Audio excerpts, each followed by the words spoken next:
conversely, we'll receive a link to go back to the full session, correct? So after we're done talking, they're gonna pull us back into the main session, Okay. and you know they'll zap us in there. So. Oh, good. Okay. Yeah. Okay. Thank you. Mm-hmm.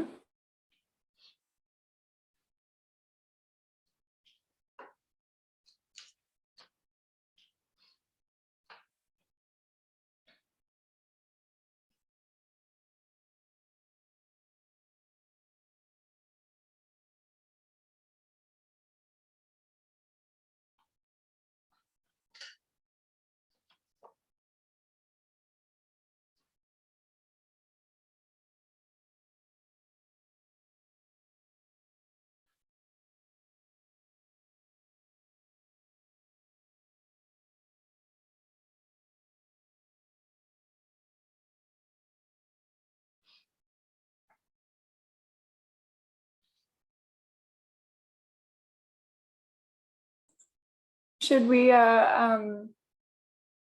get started, or should we? What do you think, Marnée?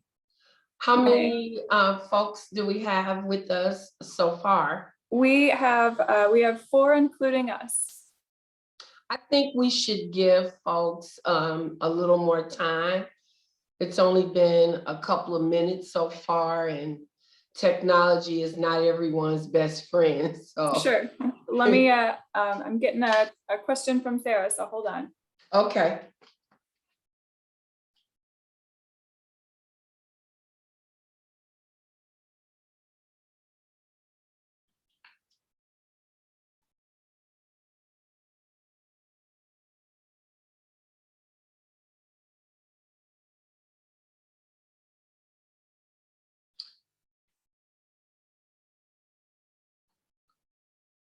So Maggie, Vita Jeffrey is with us, so we're waiting specifically on Clayton Evans. Is that correct? Yes, I believe so. Okay. So yeah, well, I guess, you know, to wait a little bit longer should be okay. Definitely, definitely.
Mr. Evans has just joined us.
Good afternoon, everyone. Thank you so much for joining this afternoon's breakout session for the Inclusive Growth in St. Louis conference as hosted by the Social Policy Institute of Washington University and sponsored by MasterCard.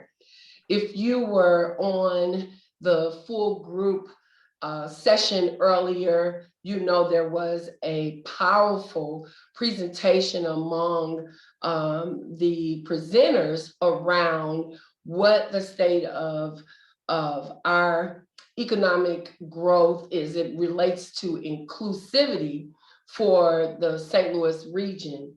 The awesome thing about looking at this is the fact that you have the Social Policy Institute that's looking at strategic visioning and serving as a think tank for how to move this forward. And this platform is the best example of resources coming together to answer the questions and then to create a call to action. My name is Marnée Morgan. I am the CEO and principal consultant of Morgan Graves Consultants here in St. Louis, Missouri. And I am honored to be a part of today's small group session as your facilitator. And our objective today is to take a look at what we've heard and what we've learned, in fact, and create some dialogue around the issue of inclusiveness for small businesses. We have joining us today is Clayton Evans. He's the Senior Vice President of Community Affairs with Simmons Bank. He's going to present a case study for us. And then we also have Vita Jeffrey, who is currently the director of the Diversity Office for St. Louis County, but formerly vice president with the Midwest Bank Center. So we have also joining us one of our panelists, Ms. Maureen Brinkley, who is with the Small Business Administration, and then helping us to navigate and support this entire platform is Maggie Speck-Kern. Thank you so much. She'll kind of help us with the jam board. I don't know if we're all familiar with it. It sounds a little scary to me just by the word jam, but I think we'll make it through it. But the whole idea today is just to open up a discussion around inclusive growth and how we see small businesses impacted by the lack of inclusive growth, and then what we could do essentially to help support that. So I would like at this time to ask Mr. Evans, if you could please present your case study for the group. Thank you very much. Thank you to the moderator of the panel.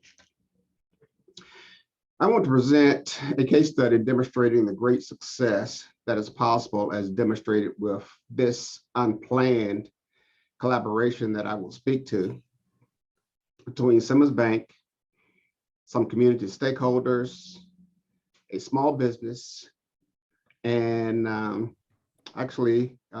we call this case study "Call Story is Why This Work is Important." While on a tour in St. Louis's South City in late 2019 with the alderperson, we met Call. Call is a fictitious name, not using the small business's real name for privacy reasons. But we met Call, one of the African-American businessmen in the community. Just to provide you with some context, This is a low-income census tract. Although the MSA's median family income is $84,700, the estimated median income in this particular tract is just above $38,000, so considerably less than the metropolitan MSA family income. But it's good to see that in this particular instance, although the median family income is 38 in currently, not longer than in 2015, it was only 31,000. So the median income has grown considerably in just a short period of time. It's a census tract where the minority population is almost 79%, and more than 45% of the residents are below the poverty line. Carl is a Navy veteran, and he was described by the other person as a source of strength in the South City corridor, where he worked hard to eradicate crime and mentor young men in this majority minority low and moderate income community. Carl operates two barbershops known as Carl's Cuts. In the spur of a moment introductory meeting while on this tour with the older person, we quickly learned that Carl needed to shore up his rental properties. And actually one of the properties, Carl lived upstairs. So we continued the conversation with Carl to discuss and understand his banking needs. Knowing that St. Louis has the distinction of being ranked near the top nationwide in the percentage of unbanked and underbanked residents, we were clear to share mainstream financial resources with Carl, because what we wanted to do was to build and relationship and dispel distrust that often exists with financial institutions. That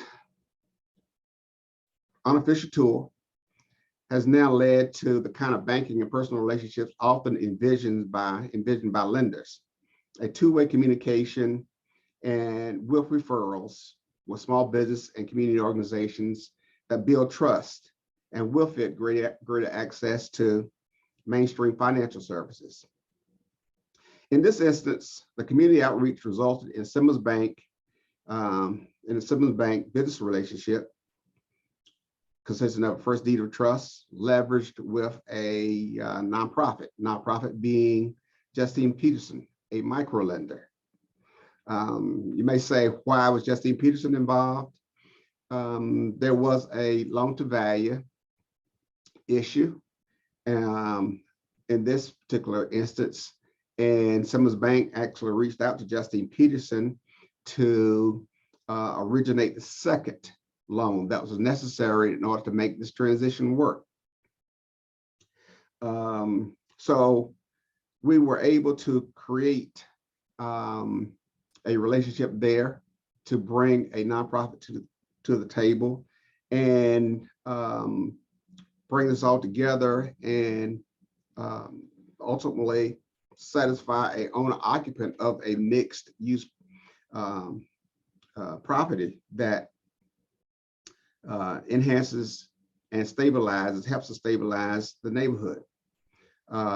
Assistance to this small business included structuring operating agreements, obtaining the insurance, obtaining title insurance, hazard and liability insurance, a financing package, professional services, and execution of a purchase contract for the commercial building that contributes to this story. These kinds of items are too often barriers or hurdles for small businesses. However, 1 week after this transaction closed, the city of St. Louis issued I guess a shelter at home order, and both barbershops were shut down. As the government brought forward loan programs to help small businesses during the pandemic, we introduced a call to the SBA EIDL program, which was able to assist call with a grant to better equip call. We also introduced him to the Center for Acceleration of African American Business. This helped call with his bookkeeping skills, development of a business plan, some basic real estate transaction, just helping Carl with enhancing his business acumen. Fortunately, Carl weathered the economic shutdown and reopened both barbershops. During this time, Carl mentioned that he wanted to open a barber school. Essentially said that was sometime down the road, Carl, but today I can tell you that Carl has actually closed one of his barbershops. He is readying that property, which is a rental property, to enroll 46 students in his barber school. While Carl continues to cut hair, he is going to be spending some time running his school, where the students will go through an apprenticeship and preparing them for obtaining a barber license. If that's not enough, Carl has also recently opened a restaurant right across the street from one of his barbershops. And we look at it as a very positive demonstration of how Simmons strategically works through new and existing relationships to better minority and low moderate income communities here in St. Louis. We're always glad to work with community stakeholders. We look forward to doing that. And Carl, while we're doing that, Carl is happy to be back at work. And in this instance, he's sees this as doing for the neighborhood what was done for him.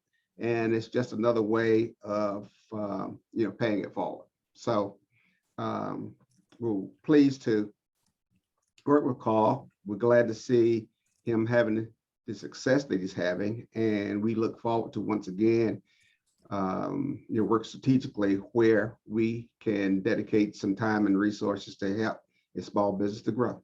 So thank you very much for the time. Thank you so much.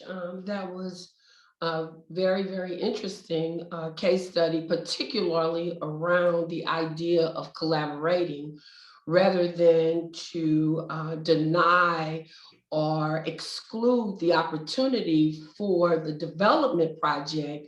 You enlisted the support of Justine Peterson to help carry the remainder of that lending process. And that essentially is what this is about, looking at ways to move the needle around inclusive economic development and growth. And your case study, in my estimation, truly supports that in a lot of ways. I'd like to open up the discussion around not only the case study, but a couple of other things that I would like to look at as I introduce Vita Jeffrey, particularly when we're looking at the small business and how that essentially fits where we're talking about inclusive growth. What priorities should be considered for alignment with an inclusive economic growth plan? And then how true should we consider inclusivity if small businesses are a factor? So with that being said, I would like to introduce Vita Jeffrey to talk about her work within the community, how she has led the charge to small business development, and some of those areas that we can consider as we're thinking about inclusive growth. Thank you so much, Marnée, and thank you guys for even hosting this. This has been a wonderful, wonderful, wonderful series. And just looking at how we can all collaboratively bring our thoughts together and move thoughts into action to address the racial wealth gap. I absolutely appreciated hearing from Bill Rogers as he laid out the policies that he felt even addressed it from the housing perspective, and some of those policies actually correlate and move and serve to solve the challenges that we're looking to do with small businesses are concerned as well. Even the work that Maureen Brinkley has done over the years that she has been over in SBA, and just recognizing her heart for service that all of us absolutely could mimic and mirror to partner to work better together in these spaces. And looking at, so I want to clarify a couple of things. I am currently the Chief Diversity Officer for St. Louis County, part of which my duty is to oversee our MWBE program and make certain that our minority and women-owned businesses have access to opportunity to do business with or on behalf of St. Louis County. And I partner with individuals across the country who are looking to do those same things. I also wear a couple of other different hats. With Midwest Bank Center, I was the Senior Vice President of Community and Economic Development.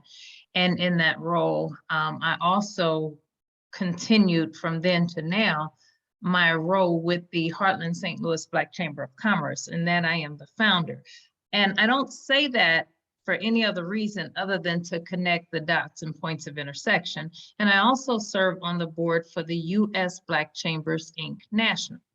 With U.S. Black Chambers, Inc., we oversee 146 chambers nationwide, in which we are over and connected with 175,000 businesses nationally and in 8 countries. What we look at is how do we take the space and create an ecosystem that allows us locally and nationally to be able to change the business cultures that in our spaces tend to or continue to create barriers that prevent our businesses from having the opportunity to thrive.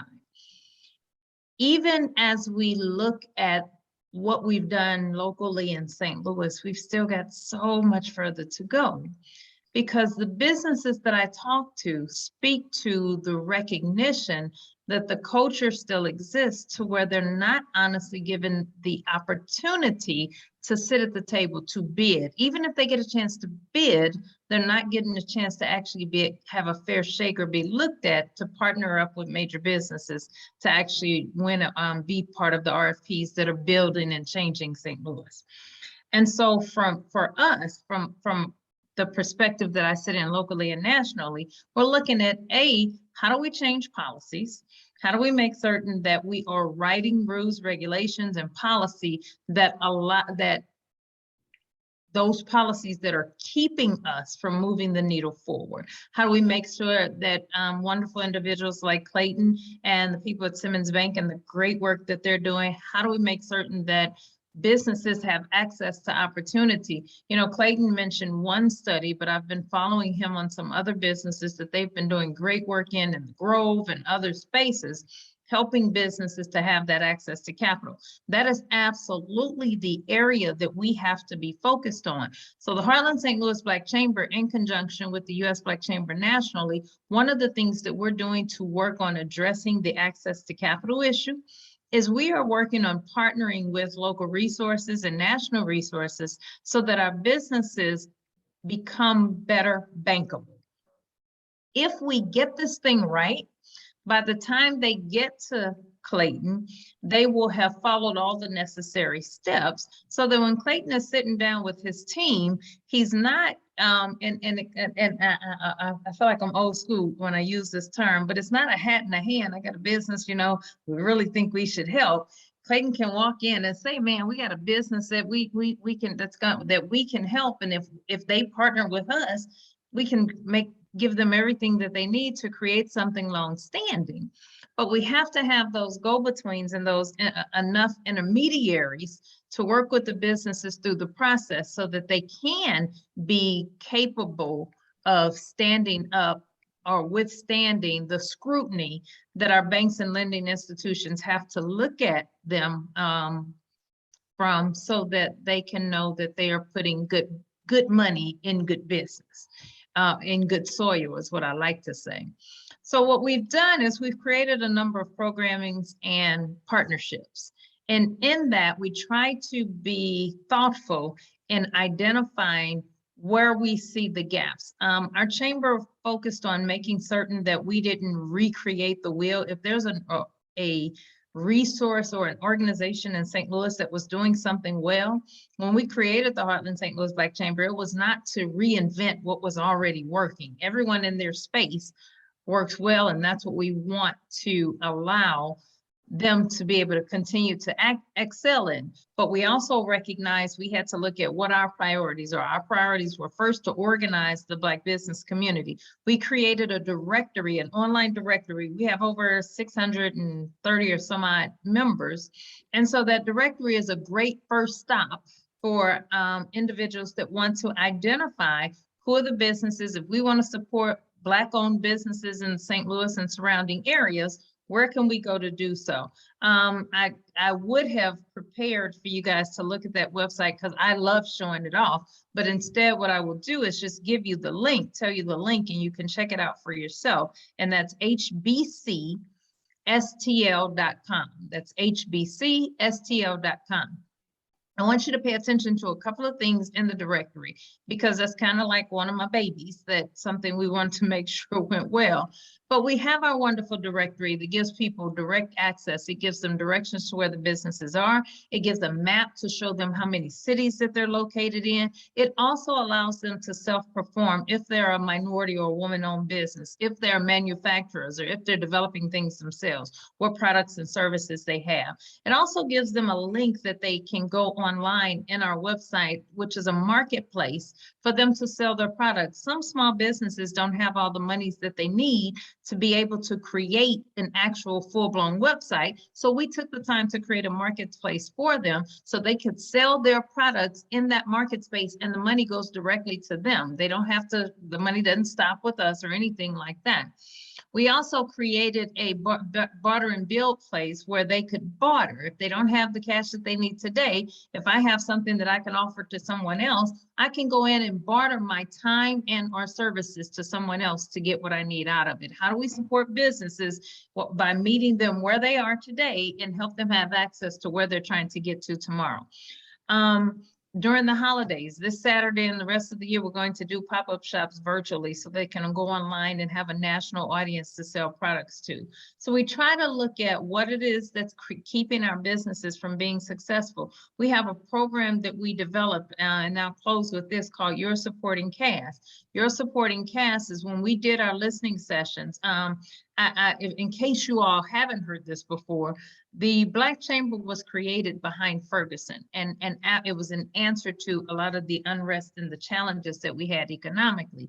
So we were able to glean from the experiences of what immediately helped us get through.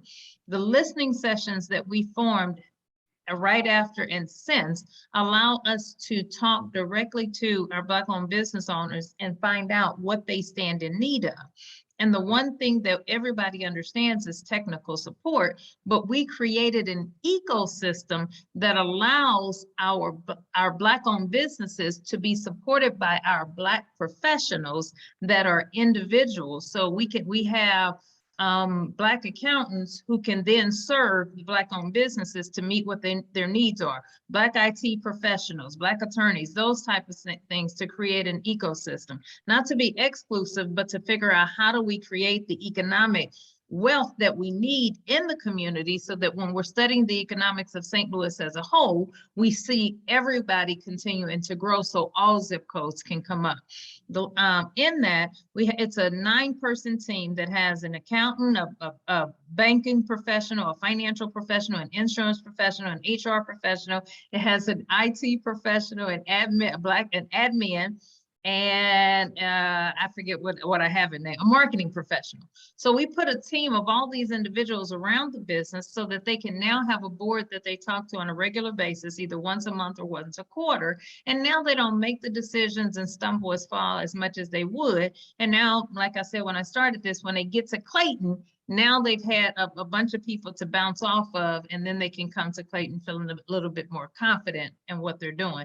So these are just some of the things that we've created and some of the spaces that we're in to try to make certain that we affect the economics of St. Louis, so that when people land at the Lambert Airport and they're going downtown to see our wonderful Maureen Brinkley, and they take Highway 70 and they're going through all of the areas that they go through, when they go through Coo Valley, or when they go through Jennings, or when they go through Normandy, or when they go through North St. Louis, all of the zip codes that they're challenged, if we can begin to find ways to make this ecosystem work, then we can give money and economic upliftment in the communities that most people see firsthand when they come to St. Louis and they look to travel downtown. And we won't just see the Clayton and the Chesterfield and the other cities on the outskirts growing. We get to see all of our inner city and other St. Louis County areas develop as well. So thank you, guys. I felt like I spoke real fast, but I didn't want to talk too long and take up too much time. So thank you for that.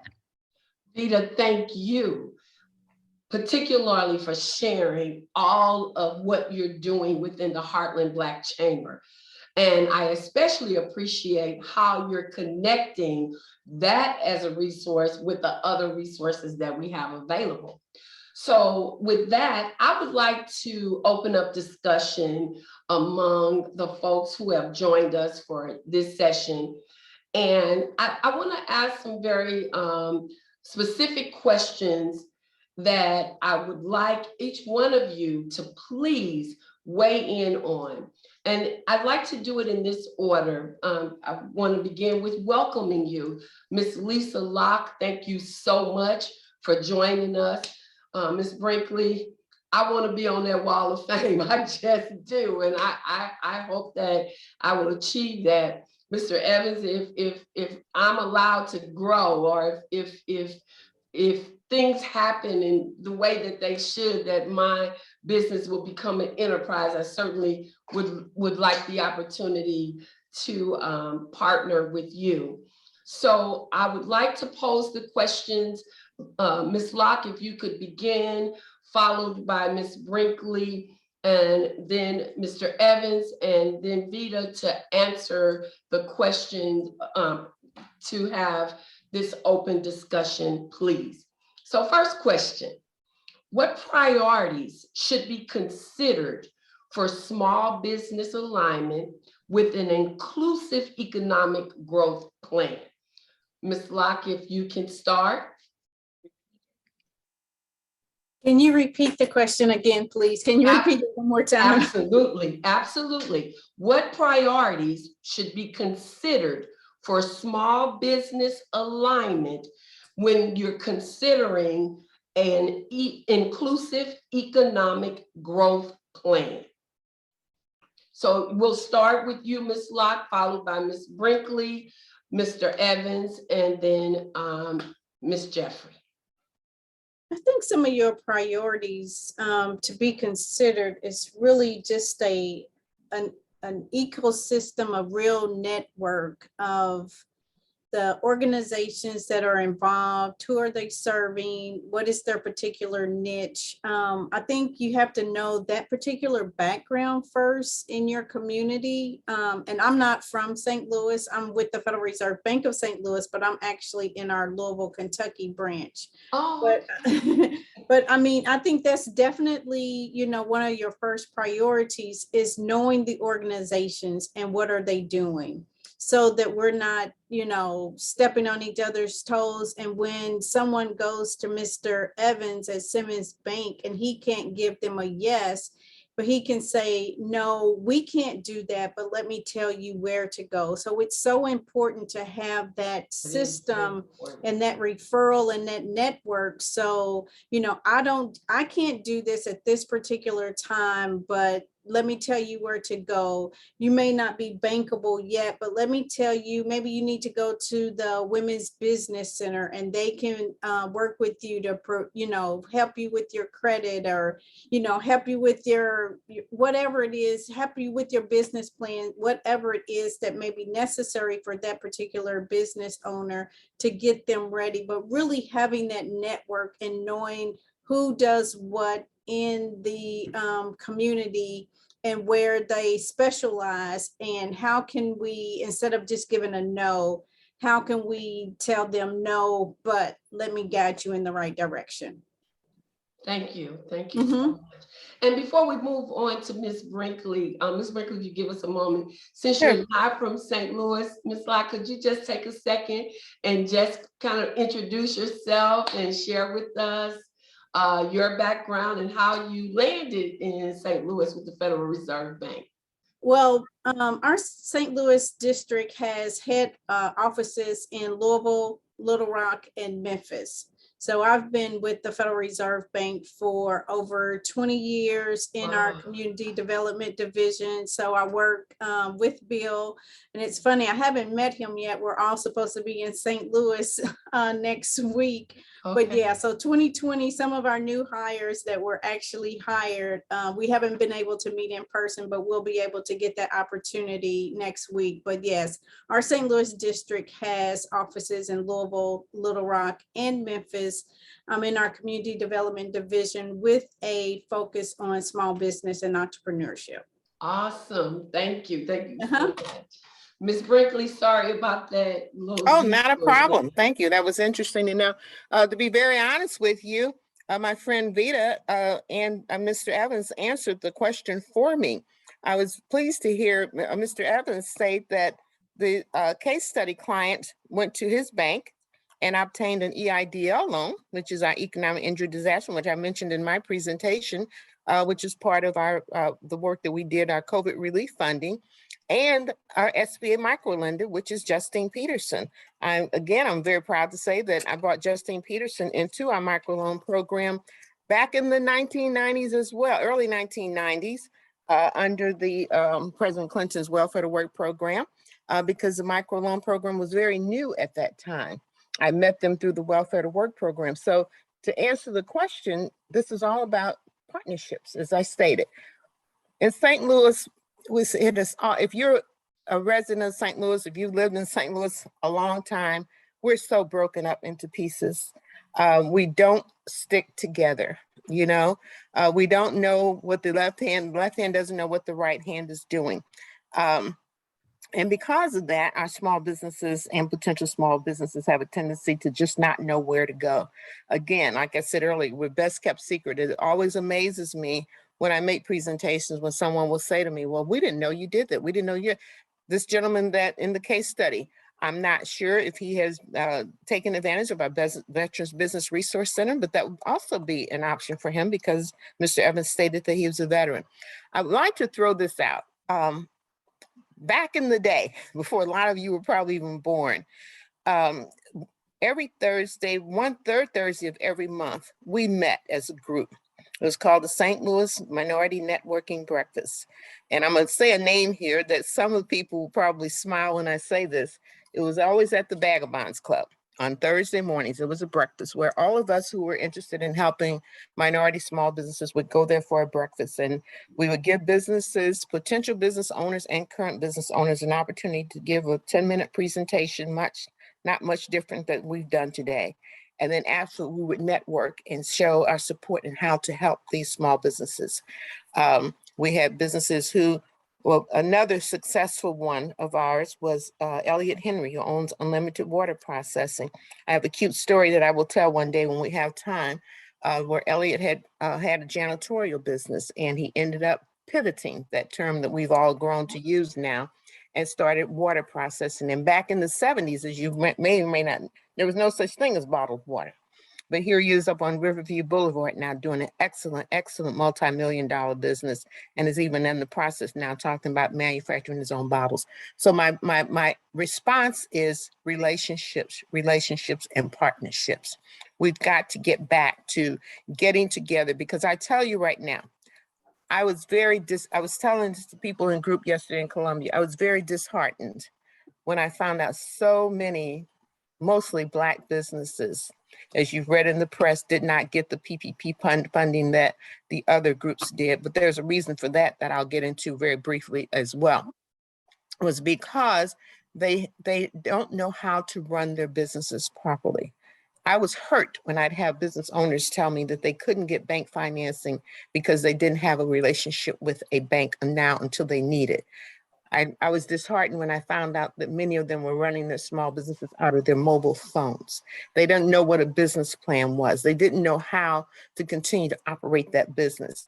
That's a fault of us, of ours, because we have not been vocal enough in the present enough, or as I like to say, meeting people where they are. We've got to get to a point where we meet people where they are.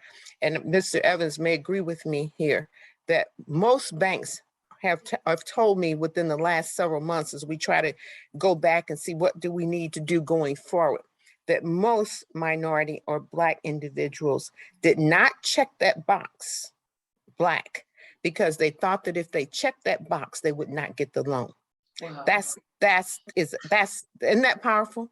That is not good. So I want to end this by saying that's where we need to go. That's where we need to get to start meeting these people where they are and help them, because there's a new crop of small businesses coming into play now. And they not only will have to deal with the issues that the previous business owners that we've already worked with, they got to deal with workforce, because you can't even find people to go to work anymore. They've got to deal with supply chain initiatives. There's a lot of things that we need to start working on now if we are truly going to help our small business community learn to get started, grow, and prosper. Thank you so much. Thank you, Ms. Brinkley. Mr. Evans, will you weigh in on the question, please? Certainly, glad to. And Ms. Brinkley, please know that Call did receive the PPP. Oh, good. Just another tool and resource that was available to him to maintain his continued existence, when he was in need of resources. But in responding to the question, I guess I'm going to reverse engineer this a bit and say that looking at it from the banker's perspective is we look at many of the things that Ms. Brinkley and others have said as far as answering the question of whether we can make financial services available to a small business. And the reverse engineering comes into this by using the example and our history of Black banks and the need for small businesses to understand the network of potential business opportunities that may exist. In short, we can look at Black banks and the number of Black banks that are no longer in existence, and ask the question, what happened? One of the biggest detriments to Black banks was, in truth, integration and the loss of businesses, the loss of a business from the Black business community. With integration, Black businesses spread their business throughout a wider network of banks. It was a situation that Black businesses only had the Black banks in which to deposit their monies. And with that, those resources that and deposits really that Black banks thrived on became smaller and smaller till eventually, it became and has become a situation whereby Black banks pretty much cannot survive today because of cost, and the profit or the spread is just not there for Black banks because that network of opportunity is much, much smaller today versus in the past when Black banks were thriving. Black banks had they had a captured community. The community, they knew that they would have the business of the Black pharmacy, the Black food store, the Black theaters, and the other Black businesses in that community. And today, that situation does not exist. Thank you. Thank you. Vita, would you weigh in on the question, please? Sure. Now, I know we're running short on time, so tell me how quickly I need to talk this time. we're okay. You have about 5 minutes that you can respond to the question, and then we may have enough time to move on to a second part of the question, but we'll gauge that. We have proctors in the background, thankfully. Okay, I'll be really quick. So I think quite naturally everybody made some great poignant points, and I even see the question in the chat, so I even want to address that first as well. When we created the Black Chamber, we created it to be the first stop to all things Black business.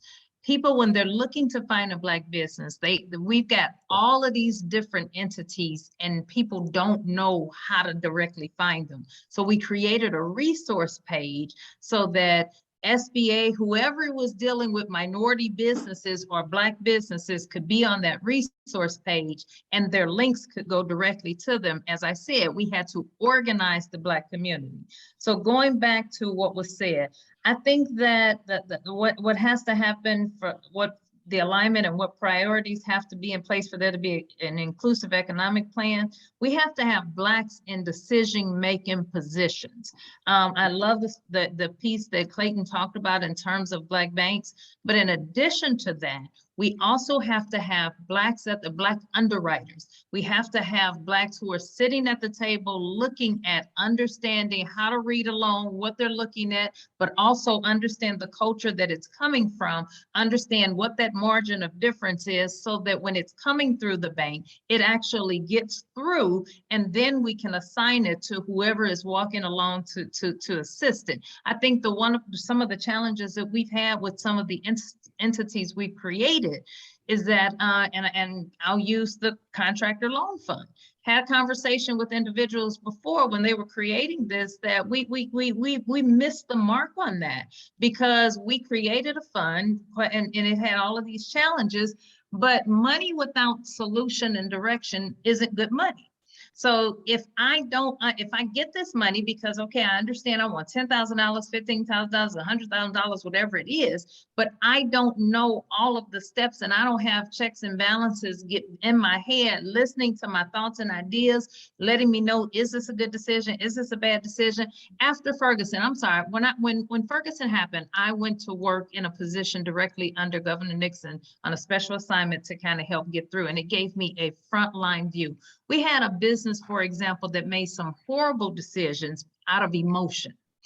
What happens is, without guidance, the person, what they did was took their spouse off their job because they had a couple of good months. You know, Ferguson brought a lot of attention to St. Louis.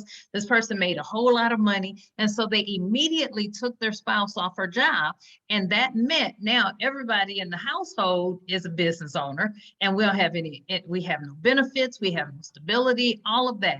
Once things settled down, business went back to normal. Now we're not bringing in $100,000 a month. Now, oh my God, what are we going to do? So instead of a business that has some great months to have been continued to thrive, what they ended up doing was failing completely and going out of business. And we don't have that continuum to walk businesses through so that they could be successful. Maureen mentioned it when she talked. The relationship piece and the partnership piece is absolutely something that we have to look at. That person those individuals who could not check back Black business on their application, that's an indictment on all of us. We have, in some spaces, we have avatars in leadership positions that are supposed to be looking out for the interests of our Black-owned businesses, but in those spaces, they're not speaking up and they're not making certain that the policies and practices that we need to have happen are actually reaching the people who we need to help.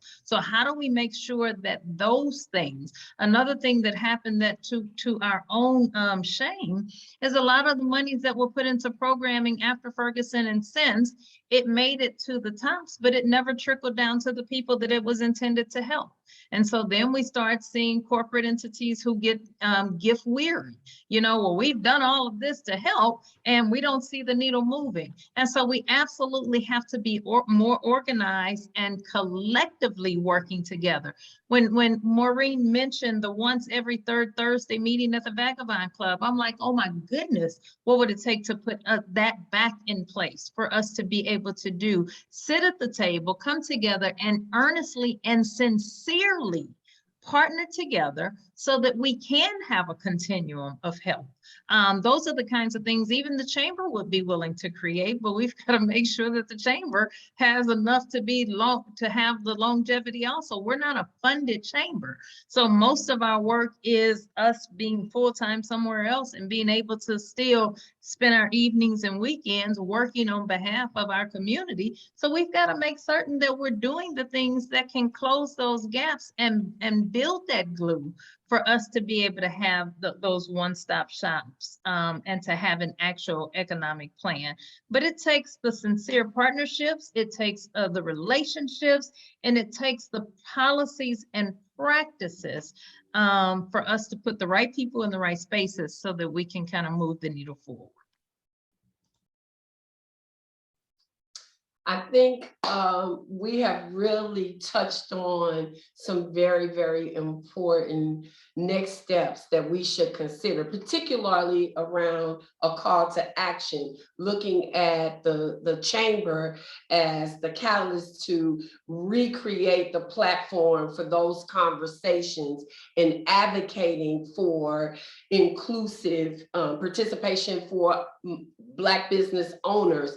So I think this conversation really has opened up some really good ideas around next steps, particularly when you talked about, Ms. Brinkley, looking at the lack of business infrastructure. I believe those conversations will help inform business owners around shifting from a vision or thought or idea to actually putting a solid business plan together. So with the time that we have left, I think it's probably hovering around 5 or 6 minutes, if you don't mind. And Mr. Chesley, thank you so much for joining us.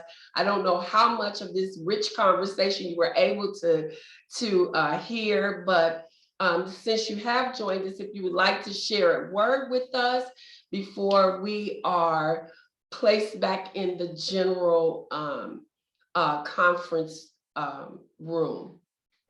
Absolutely. Yep. Let me turn my camera on real quick.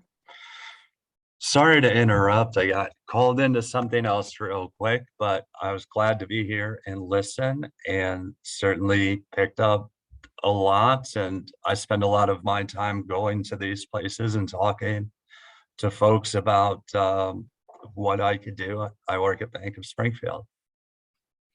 Okay, thank you so much.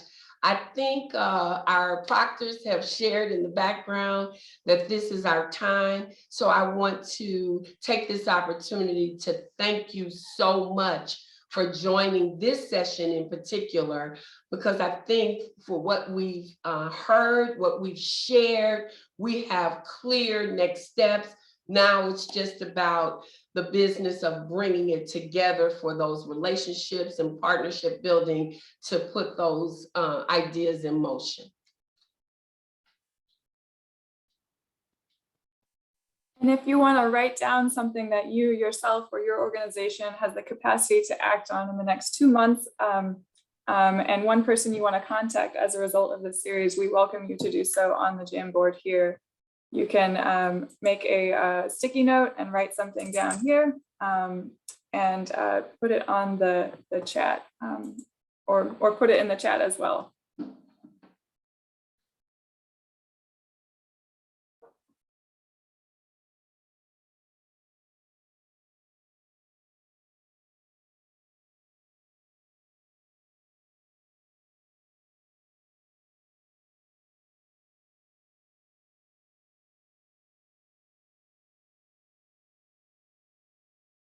Maggie, should we go ahead and once the note is placed on the board, should we then go ahead and click on the option to leave the room, or what should we do at this point?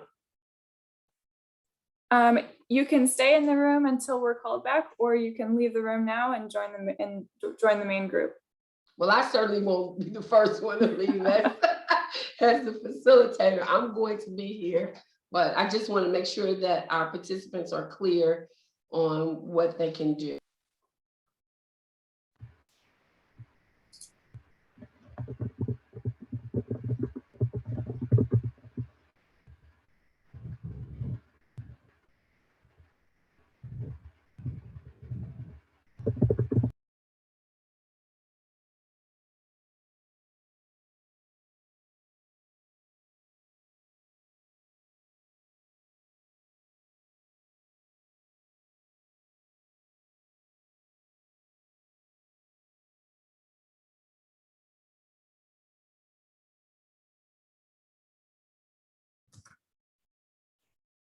Welcome back, everyone. I hope you enjoyed the conversation and presentation that took place in our breakout rooms. Thank you for all the presenters and everyone in the audience for your participation and engagement. I know it's hard to sit for 3 hours for a Zoom event, but your contribution is so important to us.